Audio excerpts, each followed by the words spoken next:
Okay, we'll actually get started now. So welcome everybody to the first panel of the day here. The name of the panel is Will Chief Privacy Officers Become Chief AI Officers?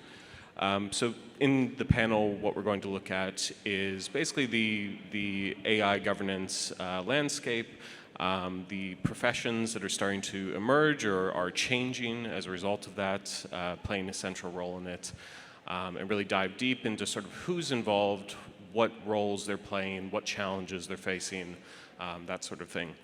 So I'm Brent Mittelstadt, Associate Professor and Director of Research at the Oxford Internet Institute. I'll be sharing moderating duties today with Ashley Casovan to my right. And just to briefly introduce our speakers, and then we'll invite Ashley to say a bit about the panel and the motivation behind it. So, again, to my right, we have Ashley Casovan. She serves as the Managing Director of the IAPP's AI Governance Center, which I should say I'm also a member of the advisory board. She's the primary thought leader and public voice for the IAPP on AI governance. She provides strategic direction and contributions to the development of practical, relevant, and timely content for the Governance Center. Among other roles, Ashley has previously served as the Executive Director of the Responsible AI Institute, a multi-stakeholder nonprofit dedicated to mitigating harm from the use of AI systems, a member of the OECD's AI Policy Observatory Network of Experts, and a member of the World Economic Forum's AI Governance Alliance. So welcome, Ashley, and thank you for inviting me as well. To Ashley's right, we have Pagona, and I've been given permission to not attempt your surname, so thank you for that. She's a Senior Vice President, Assistant General Counsel at Mastercard. Based in Belgium, she's globally responsible for Mastercard's AI compliance program, specializing in privacy and AI legal matters, in fraud prevention, cyber, and intelligence solutions. And she manages a cross-functional team of legal professionals who ensure privacy, AI, and cyber law compliance while advancing business innovation. So welcome, Pagona. And to Pagona's right, we have Pam Snively.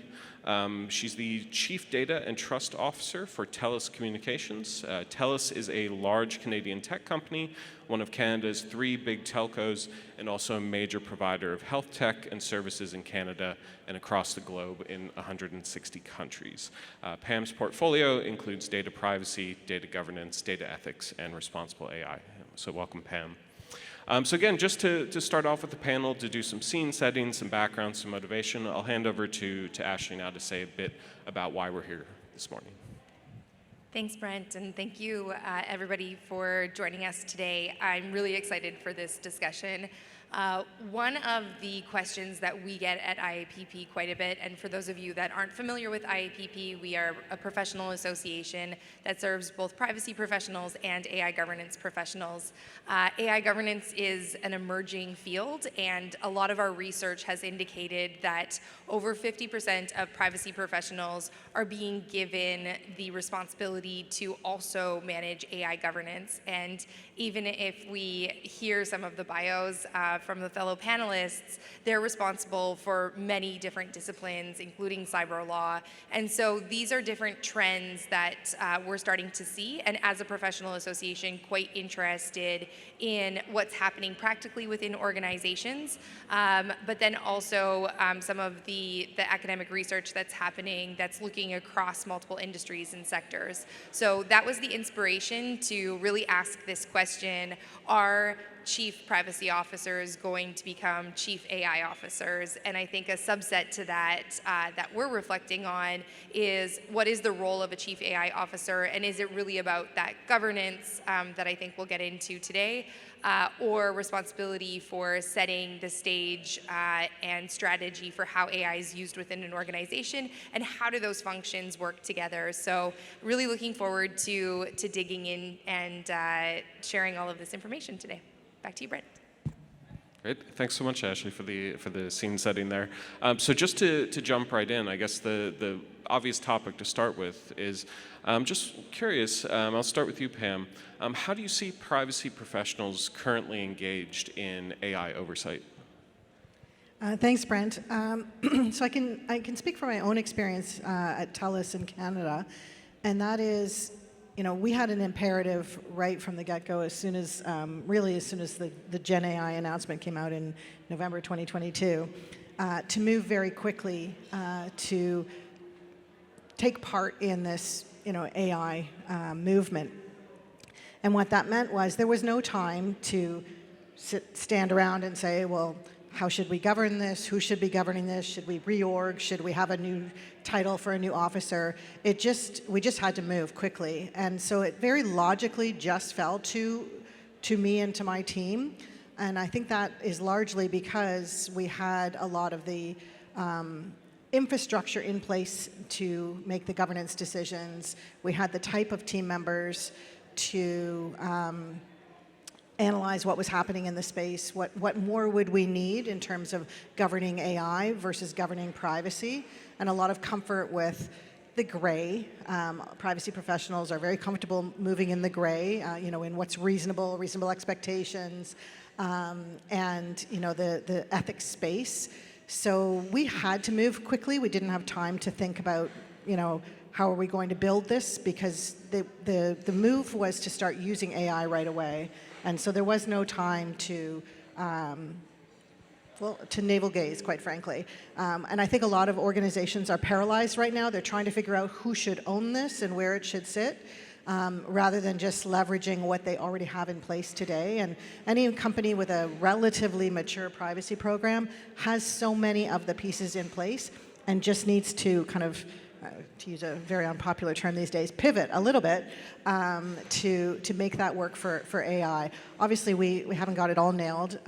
People like Ashley and others are working on what does good AI governance look like, and that's going to continue to grow and iterate over time, but just having a process in place to make sure that you're tracking and moving with that growth and iteration is really critical. So what we saw is we just had to grab the bull by the horns, couldn't wait for regulation, couldn't wait for this to become a settled policy question where it should sit, and just start moving.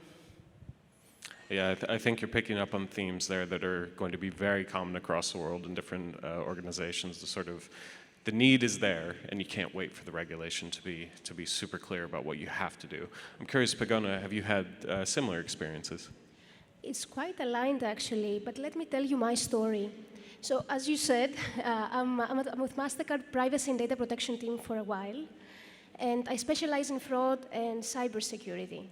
Now, AI in this space is not new at all. For a number of decades, we have been developing and deploying solutions that protect billions of transactions from being lost to fraud and cyber attacks each year. As we started our AI governance journey, coupled with our privacy by design and data protection impact assessment practices, I found myself in an identity crisis. What I mean by that?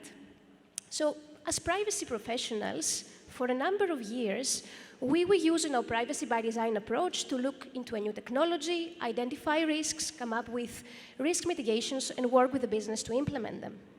Now, with AI, and this is where the identity crisis starts, we realized that we had to expand our scope of review from personal data to all data and look into impacts from to an individual, to groups of individuals, and the society at large. So when we asked ourselves, okay, what do we really do here? It's not privacy and data protection anymore in its narrow sense. It's broader. It's data responsibility. And from that, our privacy by design process has now morphed into a data responsibility or responsible AI by design process, and a number of other safeguards to actually build AI governance. So that's my story.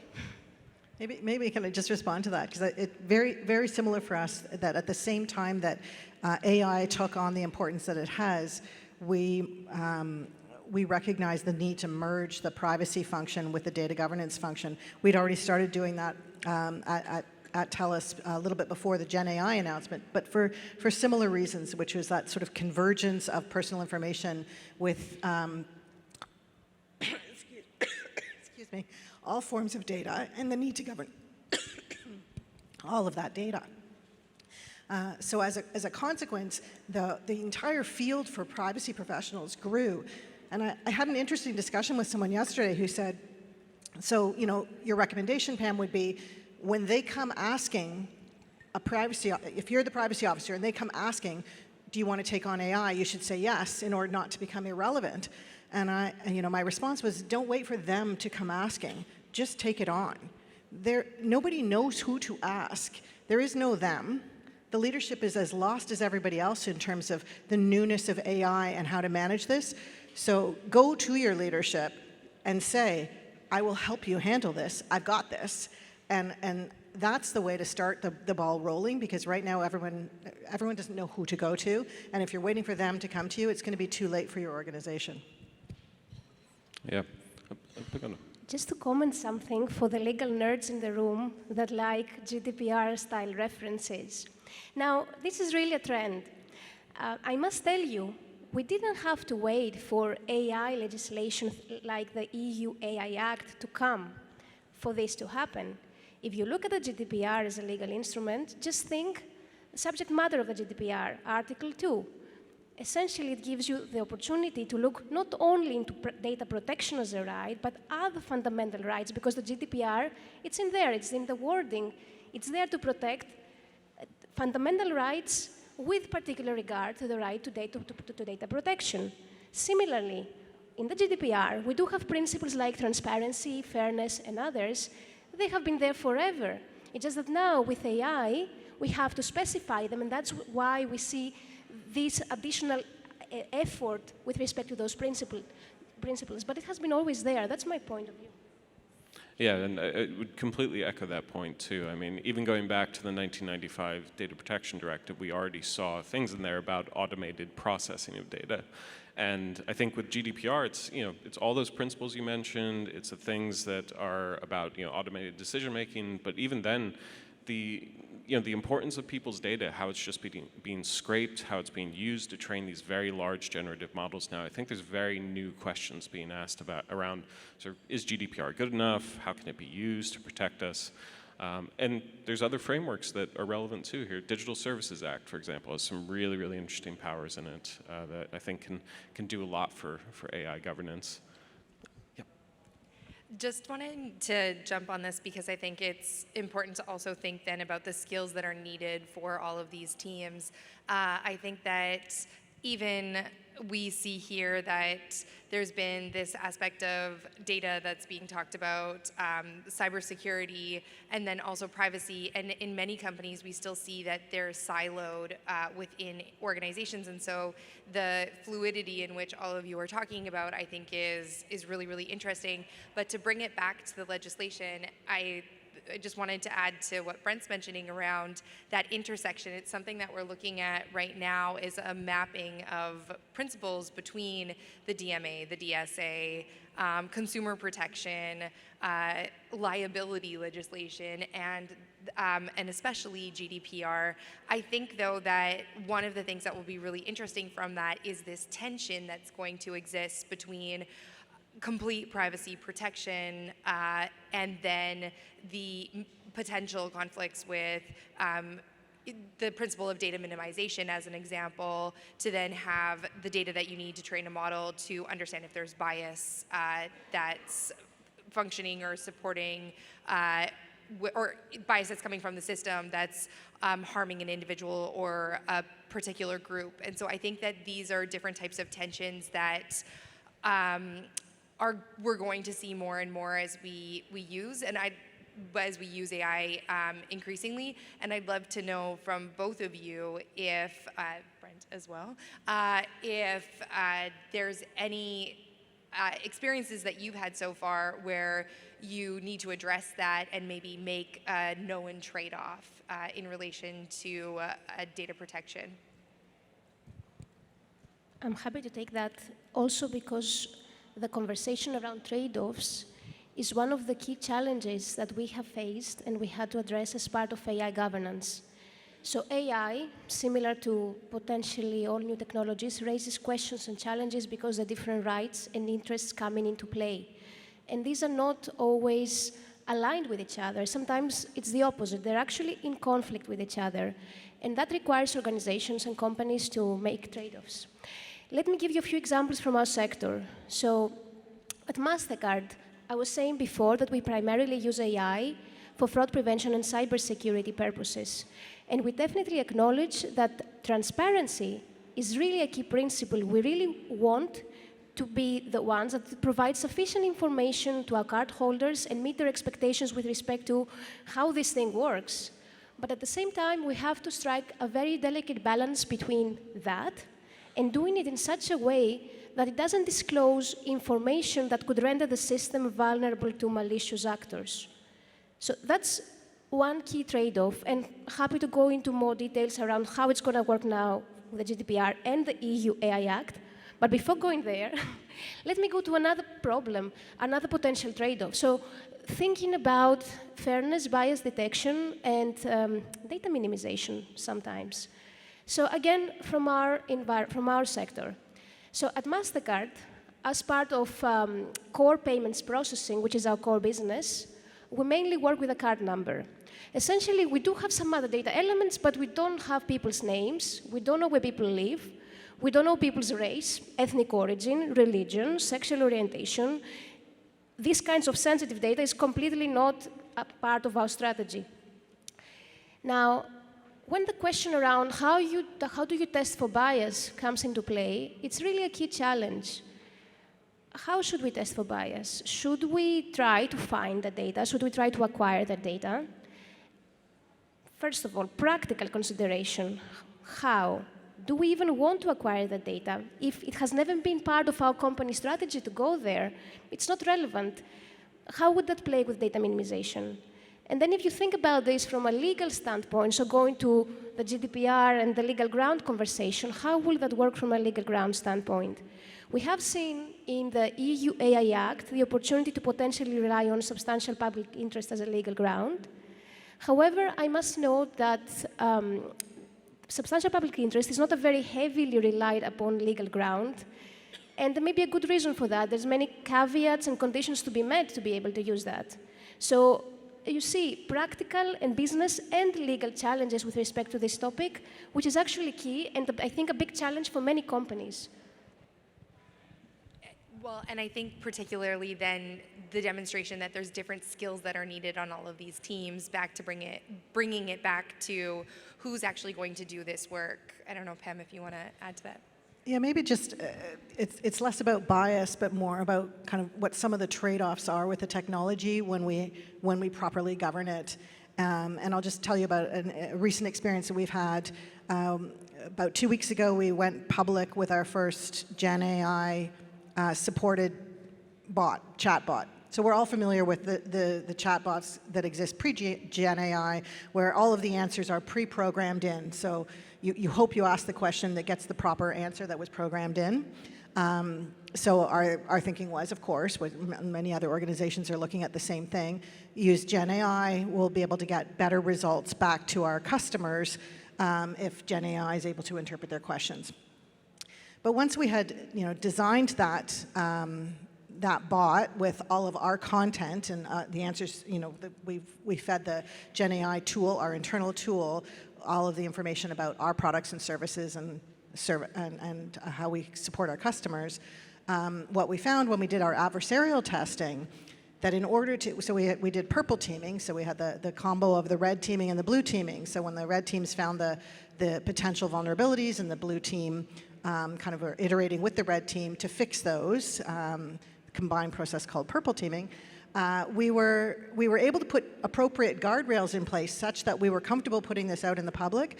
But what we found initially was the guardrails were such that it was no longer that effective. It looked a lot like the old chatbots. Like it was a more frustrating experience than currently talking to something like ChatGPT, where you're more likely to get an appropriate response back.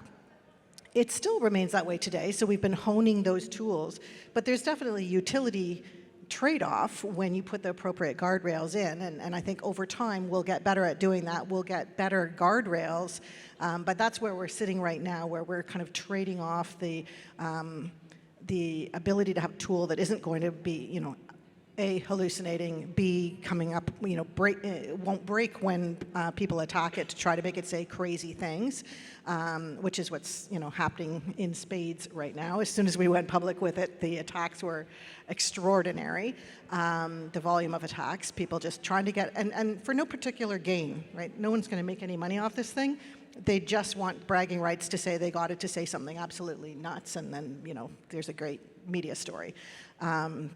But I think it's really interesting to see right now how we're going to have to put these kind of maybe overly burdensome guardrails in place in order to protect against those harms, and then slowly over time release those. And of course there'll be some organizations that decide from a brand perspective they're willing to put fewer controls in place and run those risks. But I think most larger organizations and certainly governments are going to be putting in very, very tight controls initially, and we'll be looking at honing those to make them more effective over time. So I've been working in sort of this space for about 10 to 15 years now. If there's one thing that I've learned, it is if you put a chatbot online, people will try to ruin it for you. So I think you're not the only ones with that experience, certainly. And I really like that phrase, purple teaming. I haven't heard that before. I think I'm going to use that. Just to go back to the bias point for a second, I think that's a really, really important point because there are expectations both within the AI Act and within existing non-discrimination and equality law to basically take some positive steps and to do that sort of testing as a company or as a public sector organization, providing certain sorts of services or products. I think we started to see some companies pop up that promise to either infer that sort of data rather than collecting it directly from customers, or to just create synthetic data. So, to fill out gaps in your existing data, or to say create participant responses rather than say running a study with actual participants, using a chatbot to do that. And it's been really interesting to see that happen. I'm very wary of it though, because it feels like a really, really effective way to just get stuck in a feedback loop where the existing biases that are in the model end up just getting amplified and getting worse over time. But I think that sort of, that hesitancy, let's say, or that where there's not as much of an appetite to actually collect that data that you need to do that testing, I think that is very universal. And one of the reasons why we haven't seen say fairness testing, bias mitigation methods really achieve widespread public adoption. I think they are used internally quite a bit for like testing models, debugging models, but to actually see them used in public feels, I think, still very, very risky, let's say. I'm wondering if I could just ask a different question. Maybe I'll ask you, Ashley, first. So do you think that chief privacy officers are equipped to do AI governance, or do you think that we need a new role of the chief AI officer, and what would that look like? Thanks. Yeah, I think that these are the different types of conversations that need to happen within companies that we're having here right now. Based on what the realities of implementing an AI system are. And Pam, I'm super happy that you brought up generative AI. I'm sure it's only the first of many times today or throughout this conference that it'll be discussed, because it does have different implications for privacy. It does have different implications for also accuracy in relation to having these different types of hallucinations. And so I think from the research that we're seeing, as I said, we did a survey of our members and again found that about 50% were being given the responsibility, chief privacy officers were in some part given the responsibility to take over AI governance. We haven't seen that translate into titles yet, so I think to the point that was made earlier by both Pagona and Pam is that it's too early, it's too, I think, nascent of a field to be able to really articulate that this role, a chief AI officer, as I was mentioning before, will be both a governance function and also look at strategy and/or. However, we have seen, I would say, in the US's AI executive order, that role articulated a little bit and are starting to see what that looks like. at least in the US government context, and that is swaying more from at least what I've seen to being more of a strategy. How are you going to use AI within your organization? And then it's falling back on more risk and compliance teams, which often include the privacy officer role, to have to do the work of the governance of those AI systems. One of the challenges that I see, I come from a background of data architecture and transparency versus from a privacy side, and I think that some of these trade-offs that we talk about are important, and also then require a different skill set. And so I ultimately don't think that a chief privacy officer, as it exists right now, will be fully equipped to just go into a role of a chief AI officer, a chief AI governance type of capacity without some sort of upskilling or retraining. But maybe, Brent, I'll push this back to you. I met you a long time ago through standards development work that we were doing. Do you see the standards development space evolving, or any of the research that you're doing address some of these skills deficits or questions that we're discussing today? Yeah, thanks. So I think definitely, and in particular, the standards setting process that I'm paying the most attention to, and I think lots of people are, is the one led by Sen and Senelec, who are, of course, are working with ISO. And I think in reality, that the standards that come out of that will really set a roadmap for what a chief AI officer needs to look like, or at least the sort of issues, the sort of responsibilities that they would actually have. They're not ready yet. As far as I know of the drafting schedule, it'll be maybe first drafts around the summer, and then a longer roadmap after that. But I think we will see some very useful practical advice coming out of that. I think, though, just based on sort of the initial bits I've seen of those standards, or at least of the standard setting process, is there'll be lots of inventories of, say, tools you can use, methods you can use. There might be some requirements, some like hard requirements that you need to follow, but there will be a lot of flexibility. There will be a lot of need for interpretation, for implementation by a chief AI officer, by a team. And these standards are covering such a wide range of topics. You have them on bias, trustworthiness, risk management. If you expected a single role or a single person or even a single team within an organization to not only be aware of everything that is in those standards, but also responsible for implementing them and enforcing them over time, that is going to be an incredibly difficult role to fill. And in some ways, I feel like it mirrors a bit what we've seen happen with privacy and data protection law over time. Data protection law has been, I guess, criticized for being the law of everything, in the sense of personal data can be everything, and the sorts of principles that you mentioned earlier, Pagona, they cut across so many different areas, transparency, fairness. Suddenly you're talking about things that have to do with, like, the opacity of a system. How do you explain a really technical, complex, inaccessible system to the people using it, to the people affected by it? Or how do you make them fair? Suddenly you're dealing with questions of non-discrimination and equality law, and so you'd almost need a person or a team that is expert in all of these areas, rather than just being expert in privacy and data protection law. Pam. Yeah, I was just going to say that's been exactly our experience, that over the last couple of years, my team has moved from being largely privacy professionals, lawyers, to data ethicists, tremendous number of engineers, data scientists, that we simply can't tackle the AI challenges without a completely new set of skills being incorporated into the team. I do think in terms of chief privacy officers taking on that AI governance role, obviously, they do not have all the skills required. Nobody does. This is all brand new. But at the same time, I think they have certainly in a mature organization, they have that experience having to push things out across the entire organization and create the culture change that's required.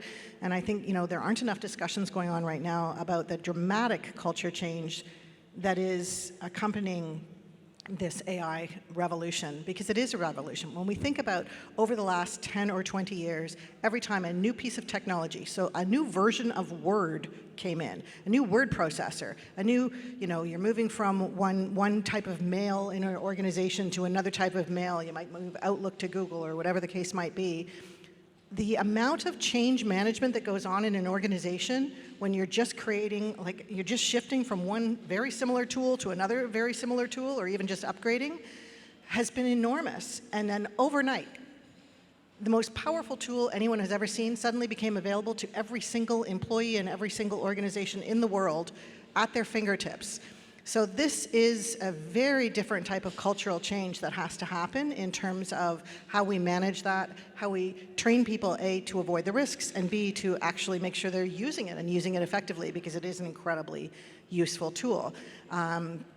So I think the movement with Gen AI and AI in general has just required us to think about how do we manage that across an organization. Privacy professionals have been doing this for a while, because in most organizations, most employees had access to personal information. So they had to make sure that that kind of data culture and cultural awareness was there. So this is just that same skill set on steroids when it comes to that culture shift and training and bringing people along to understand the impact on our customers and on human beings. Those are all similar concepts to what we had to manage in terms of privacy. But again, just as I say, absolutely on steroids. I do want to say one thing, though. I think in terms of chief AI officer, so in the past, from a privacy perspective, when we're talking about governance, the person, the executive or leader in charge of, for example, data analytics, was not generally the same person as the executive in charge of privacy.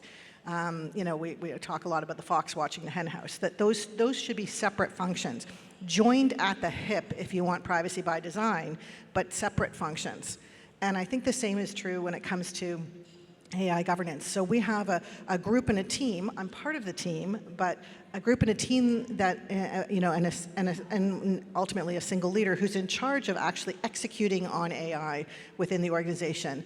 And the strategy is more of a team sport, but the actual execution of AI, how are we going to approach it, how are we going to fund it, how are we going to choose which projects to do, which projects not to do, that strategy piece sits with one executive, whereas the governance of it sits with me. In terms of the overall strategy, where it impacts brand, then that's a combined exercise. But so I'm not sure where the titling is going to land. If we're going to say something like a chief AI officer, whether that implies the chief AI governance officer or the chief AI execution officer. But I think I still believe that those two things need to be separated, but then joined at an umbrella level at the top of the organization. A lot of things to say. I can't decide where to start. Let's go to the overall theme of what do we do with our skills and how we rebrand ourselves potentially. So I think it's a three-step process.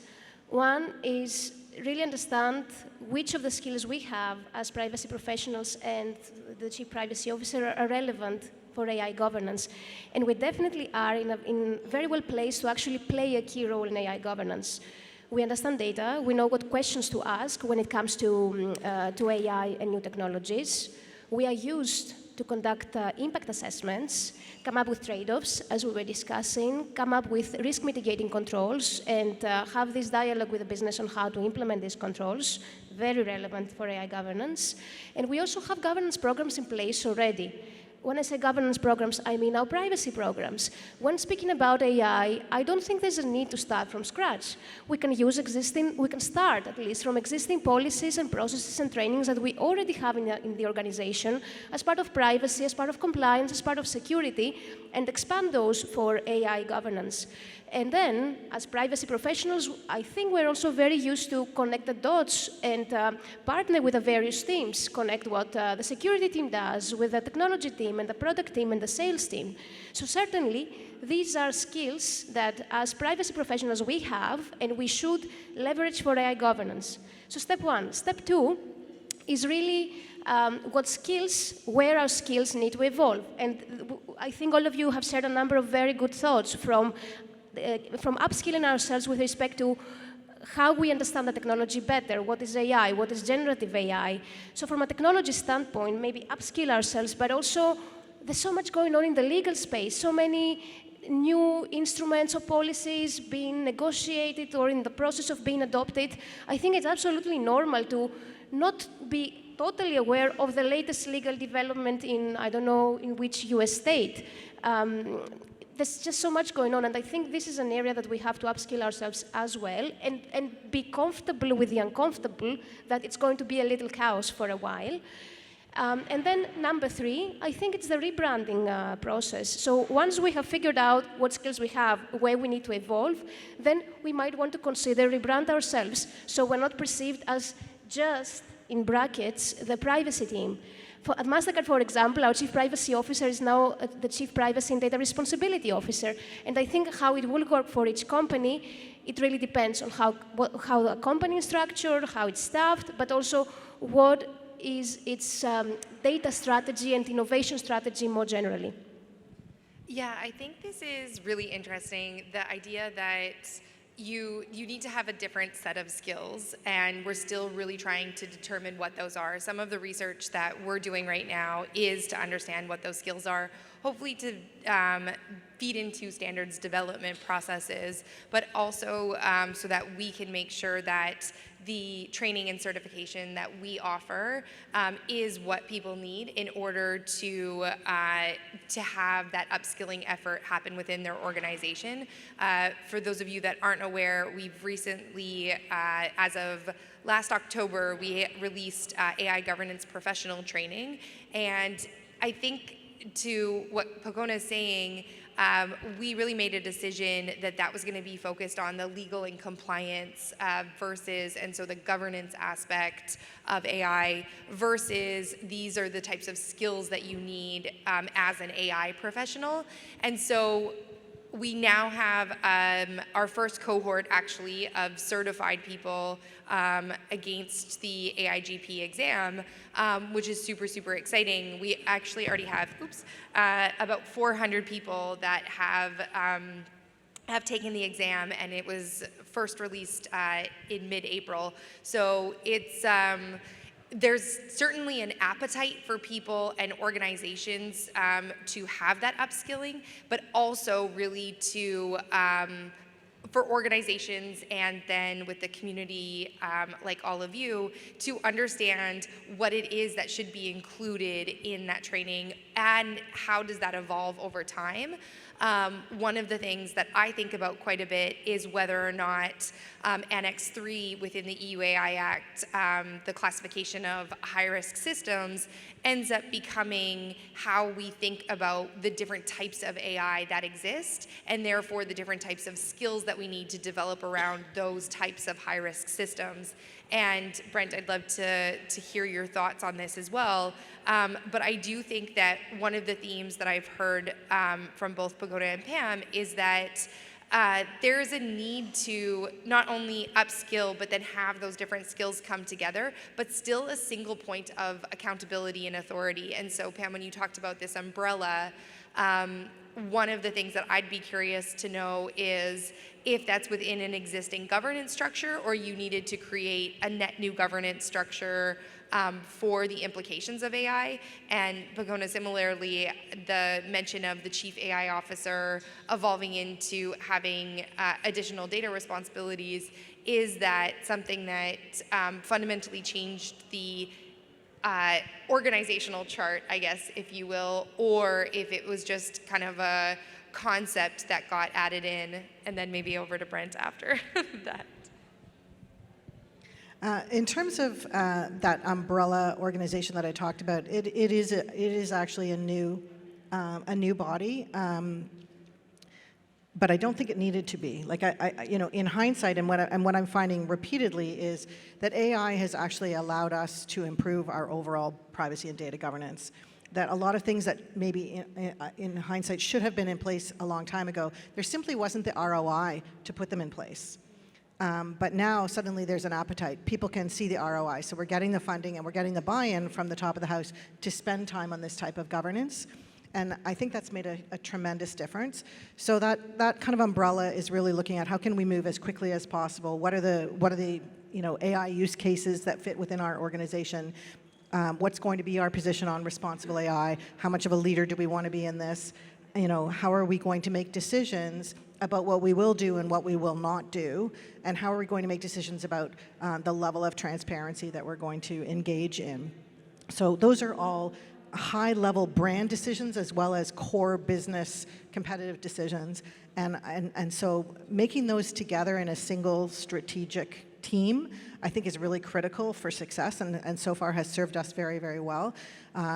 It's new for AI, as I say, but in hindsight, never should have been new. It should have been there all along.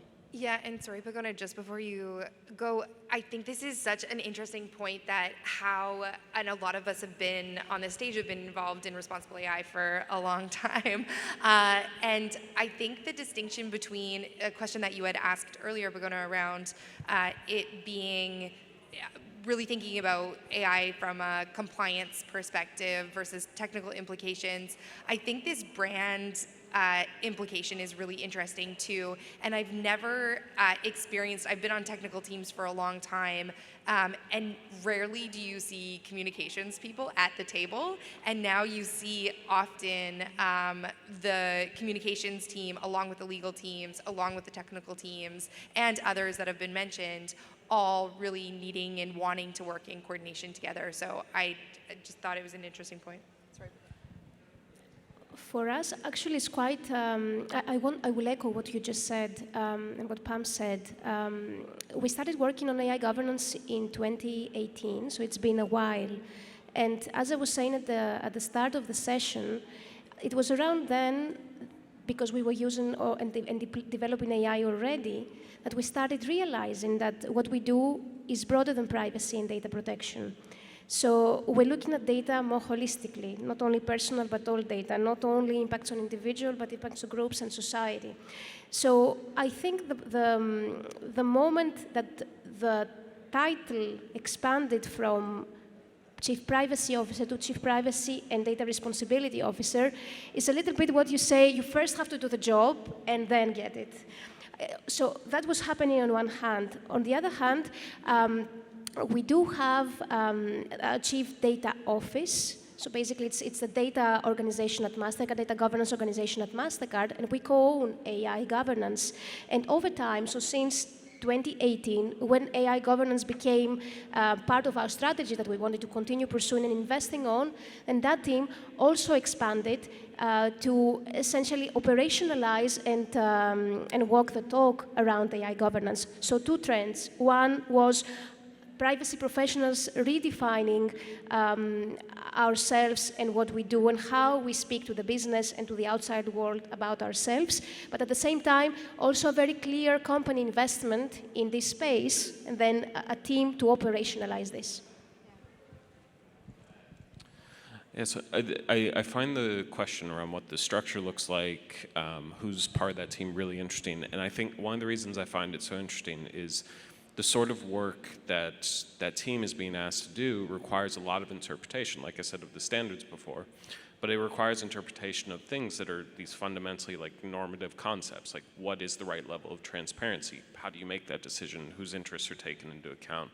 You know, what's an acceptable degree of bias? Bias exists in society. You can't fix everything just with the data you have in front of you. So what actions should you take when you find bias? Those sorts of things. And so it's this really sort of interesting interpretive work that I think those teams are doing. Really difficult to get right. Really difficult, I think, to find consensus within a team, let alone within a company, let alone complying with both national and international guidelines and regulations. So it's a really, really complex space. So yeah, I find that side of it really interesting. And also, I think we've seen previously, in let's say over the last 5 years, 6 years, where we started to see ethics teams, governance teams really start to emerge within companies, within organizations. You also see the friction that causes, the sort of pushback you would get. I'm looking at the list of sponsors, so I won't go into specific cases here, but basically ethics is something that takes time and resources. Governance is something that takes time and resources and can cause problems and can cause friction. And so I think the thing that I find really interesting here is how is that friction managed? How do you actually get buy-in across an organization to go along with, say, recommendations made by the governance team or made by whoever it is that is involved in that sort of process? Because to me, that is, I don't know, maybe as an outsider, I'm an academic, so I have no idea, let's say, of the real world. But to me, that seems like it would be a new sort of power dynamic that wasn't there before. And maybe just to ask Pam and Pagona, is that right? Am I getting that right? I think everything you've described is right, except for the it wasn't there before part. Because I think for those who've been engaged in the really deep privacy discussions, it's been there for a long time, which is part of the reason that I think privacy officers, as I keep saying, in a mature organization with a mature program, are well equipped for this because they've been doing this. So we moved. When I was hired for the role that I'm in right now, so 8-9 years ago, in the course of my hiring, the title was changed from Privacy and Compliance Officer, Chief Privacy and Compliance Officer, to Chief Data and Trust Officer. And that happened because I was in a discussion with our CEO as part of the interview process. And he asked me to do the typical kind of run through your bio, do your summary of yourself, and why you're here and why you want this job. And I did, and then he said, okay, you just spoke for 15 minutes about privacy and you never said the word compliance once, but you said the words ethics and trust 8 times. And he said, that's what it's gonna all be about. It's about customer trust in the digital ecosystem, so I want compliance out of your title and trust in your title. In that moment, I just heard your title and thought, hey, I got the job. But I didn't realize what a gift he had given me, because it made discussions with the business so much easier when we framed it in the concept, in the terms of trust. So when I went to the business and I said, here's what you have to do to comply with the law, they would do the absolute minimum necessary to get the check in the box and get it, past Pam. When I talked to them about, what does this look like if we're trying to engender customer trust, they understand that language. That is their language. They want their customers to trust them, to come back, to buy more, to give them more data, and to let them use it for more purposes. And so suddenly, instead of it just being the minimum necessary, they were actually coming to me with ideas. Well, what if we did this? What if we did that? So it transformed that discussion. But that doesn't mean that those really hard discussions didn't still happen, where we were having those, as you say, normative discussions about where we want to stand as a brand. And those have been challenging, and there have been lots of times where, I've had leaders just saying to me, is this really what I have to do, or is this just what Pam thinks we should do? And so sometimes we have to parse that out. But agreeing up front, and a lot of organizations have, mission statements and value statements that are meaningless.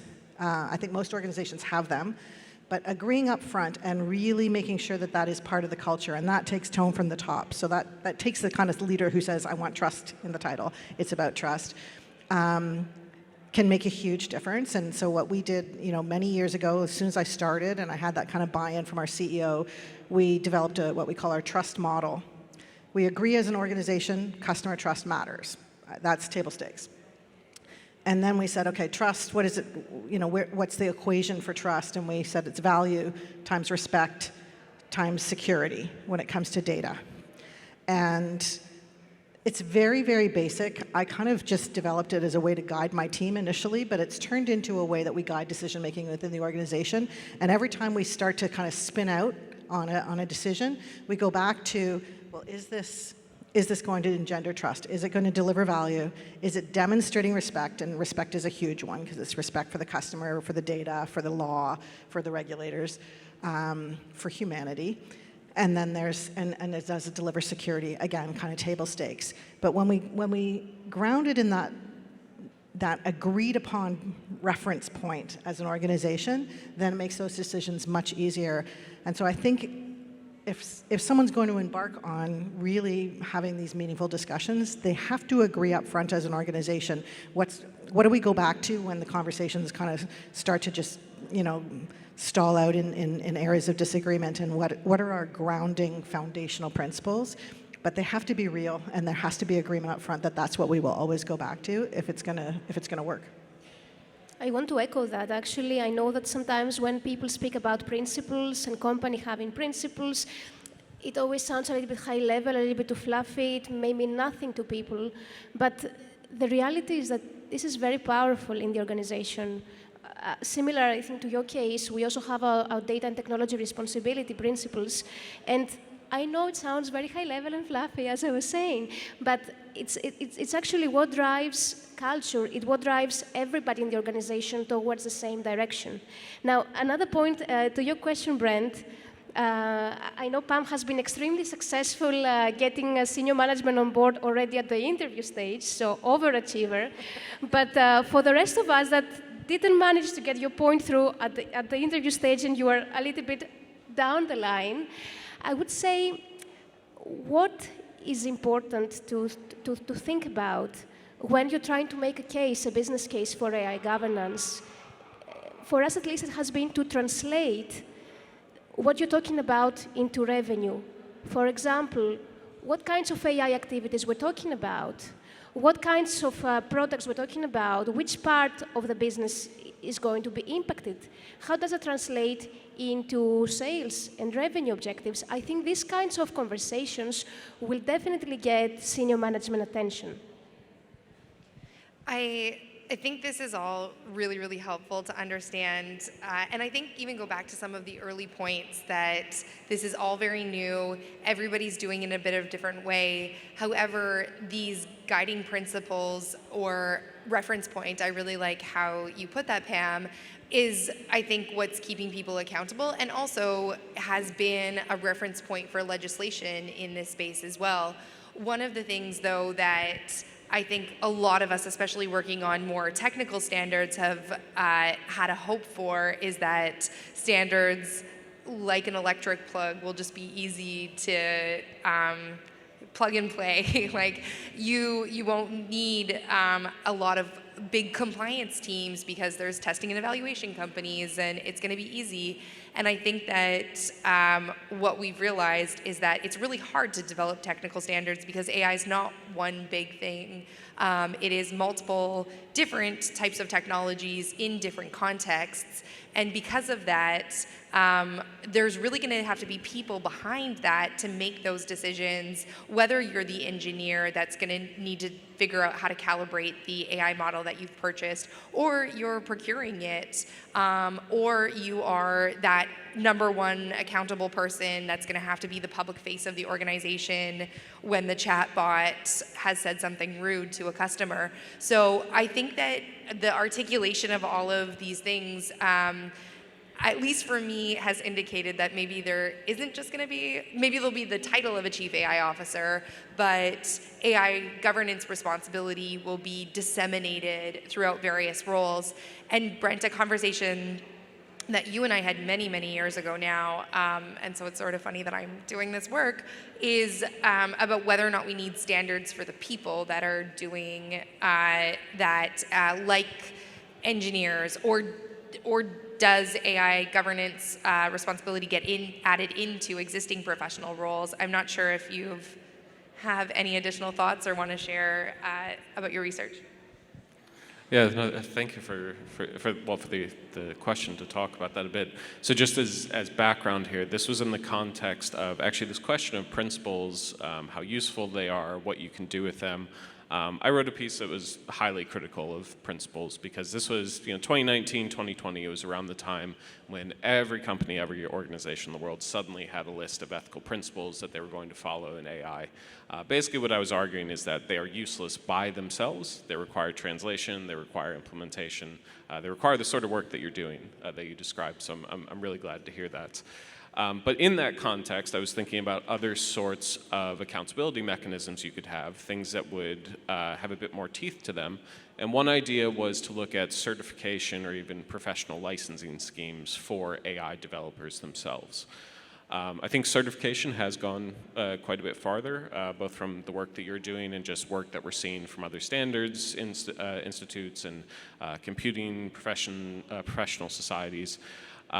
Licensing, though, being licensed in the same way that, say, like a doctor, or a lawyer, or a hairdresser would be licensed, has gone less far.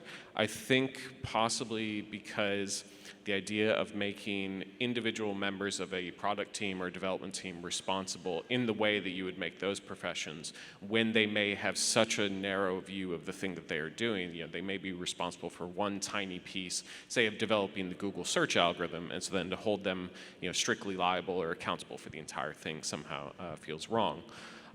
But I'm very interested still to explore that idea, because I think what it can do is push back on what we might see as some of the problematic incentives that exist. There was a piece in The Atlantic, I think either yesterday or today, that was looking at sort of the ethos of inevitability that OpenAI employees seem to have. Where it's, you know, basically generative AI will happen, artificial general intelligence will happen, this is the future, get on board. If you don't get on board, you're going to be left behind. And I feel like licensing could be something that helps you push back against that, where if you're going to build a technology that is as powerful as you say it is, and we can ask serious questions around that, that actually, you know, if you're creating something so powerful, you should be held very seriously responsible, very strictly liable for its impact.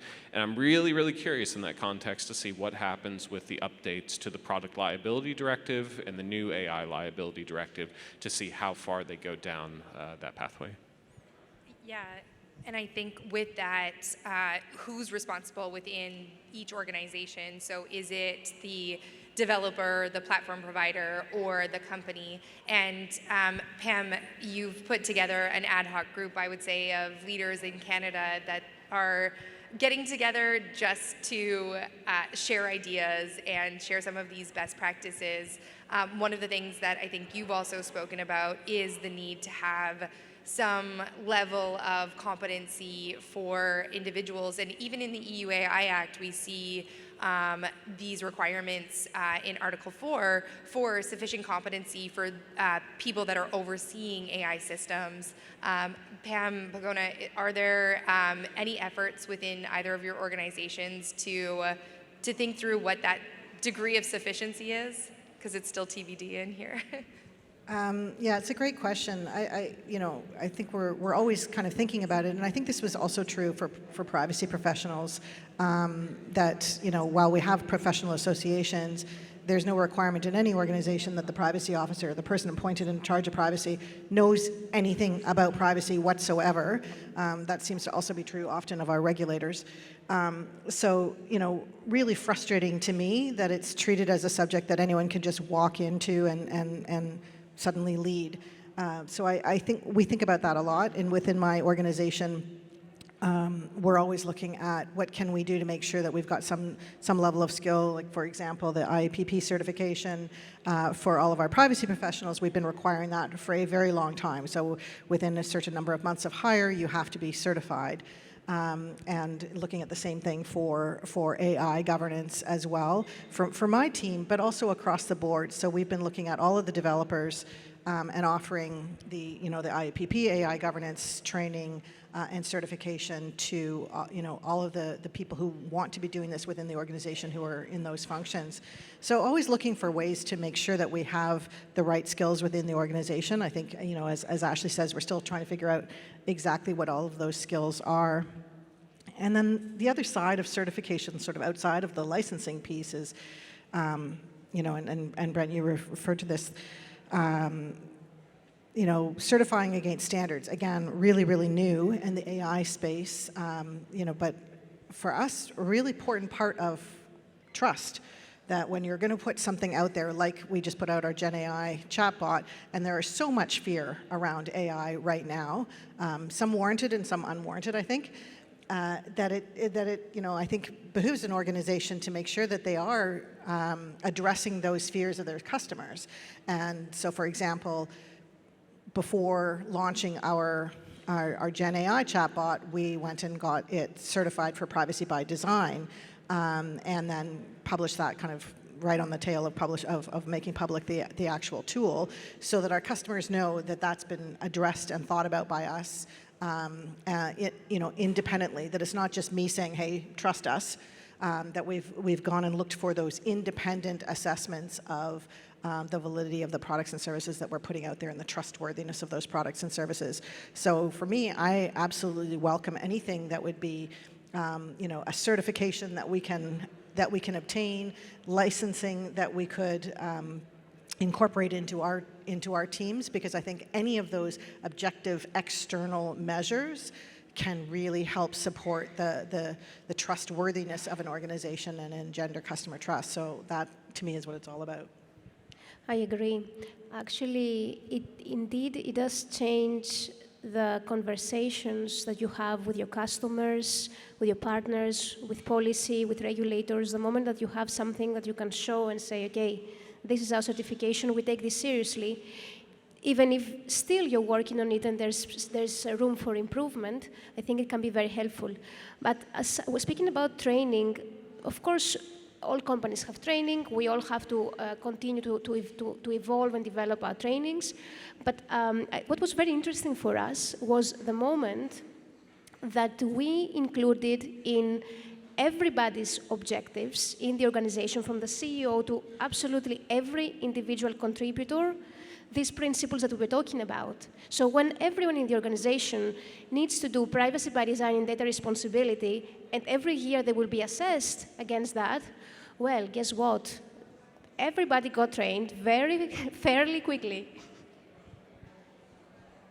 I think, yeah, we're starting to see this a lot, where it's when it becomes a requirement and it's demonstrating accountability back to your principles or your values as an organization, or any sort of legislative requirements, then that's when it becomes serious. And so I hope to see the same evolution on the AI governance side that we've seen in privacy. And one of the things, just to go back to what you said, Pam, earlier, is that there is existing infrastructure for that, and a lot of the chief privacy officer or privacy officer roles, independent of being a chief or not, are well positioned because of the soft skills that exist in that kind of existing translation and navigation that's had to occur between understanding and interpreting what legislation says and then applying that in a technical context.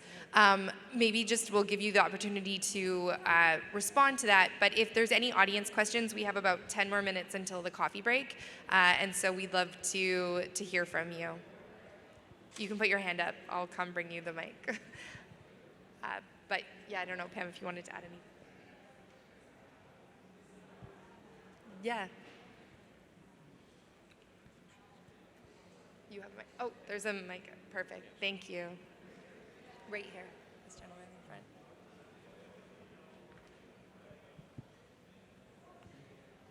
Hello, Guy Kindermans, freelance journalist. Actually, I was asking a question about an element that was being raised. Sir, you mentioned synthetic data, and it's also a matter of trust, etc.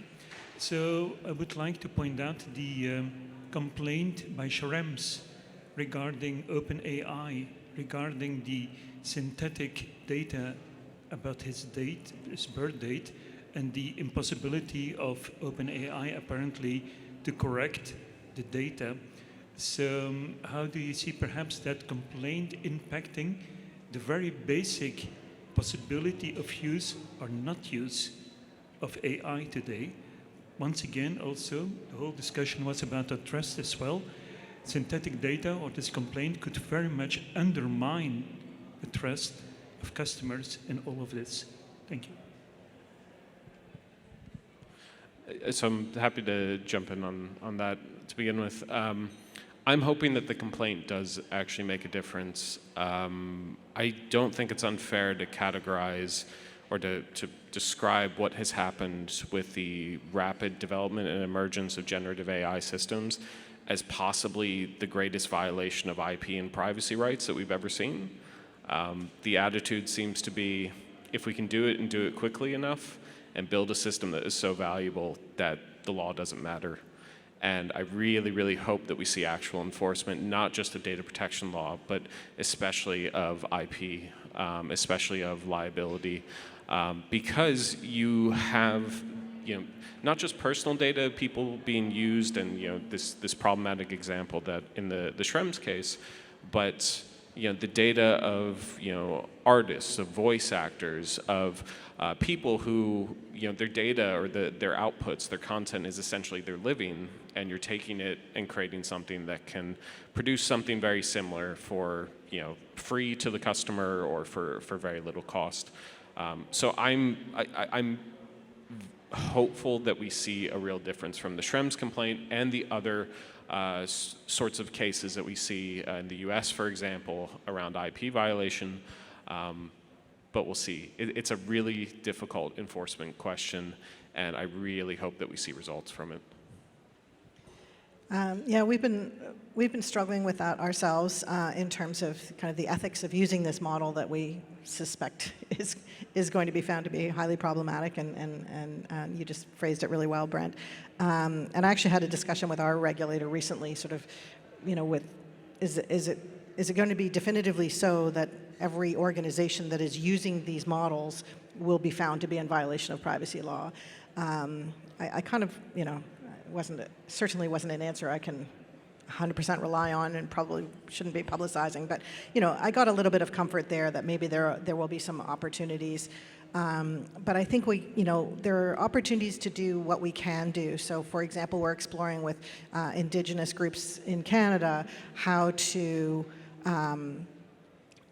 get comfortable with them that we're not going to be using the Gen AI current models to generate Indigenous style art, and that we won't be feeding more Indigenous style art into it, because they see that as a critical cultural point for them. So I think all organizations have this in the back of their mind, that there's this underlying existential threat to AI, as much as it offers an existential threat to humanity, that we will all have to deal with once those decisions are finalized and we see what remedies are actually put out there.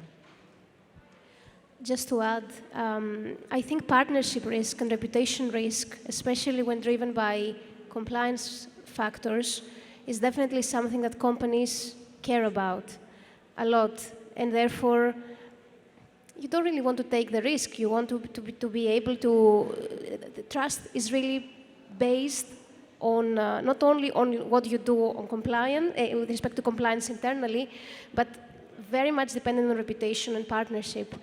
At the same time, speaking about synthetic data and privacy-enhancing technologies, I don't want to be pessimistic. I want to be optimistic, and maybe finish by saying that complaints like that and debates around synthetic data can only push and potentially incentivize additional work on privacy-enhancing technologies and synthetic data. I'm an optimist, so I would hope that technology will be even better in the future. Yeah, and I think that's a really hopeful note to end on. From my perspective, this is a really great example of that trade-off conversation that needs to exist within organizations, and then also back to having the competency to be able to even articulate the decision that an organization wants to make. One of the key requirements of any type of legislation anywhere in the world is documentation and demonstrating that you made a decision on purpose, and I think that type of thoughtful negotiation and navigation does require a certain degree of literacy, both from a privacy lens and from a cybersecurity lens, as well as then now AI governance in the way that we've been dealing with some of these issues. I do think that it's time now for all of us to have some coffee, but thank you so much for being here today, and thank you to all of the panelists for such a great discussion. Thank you.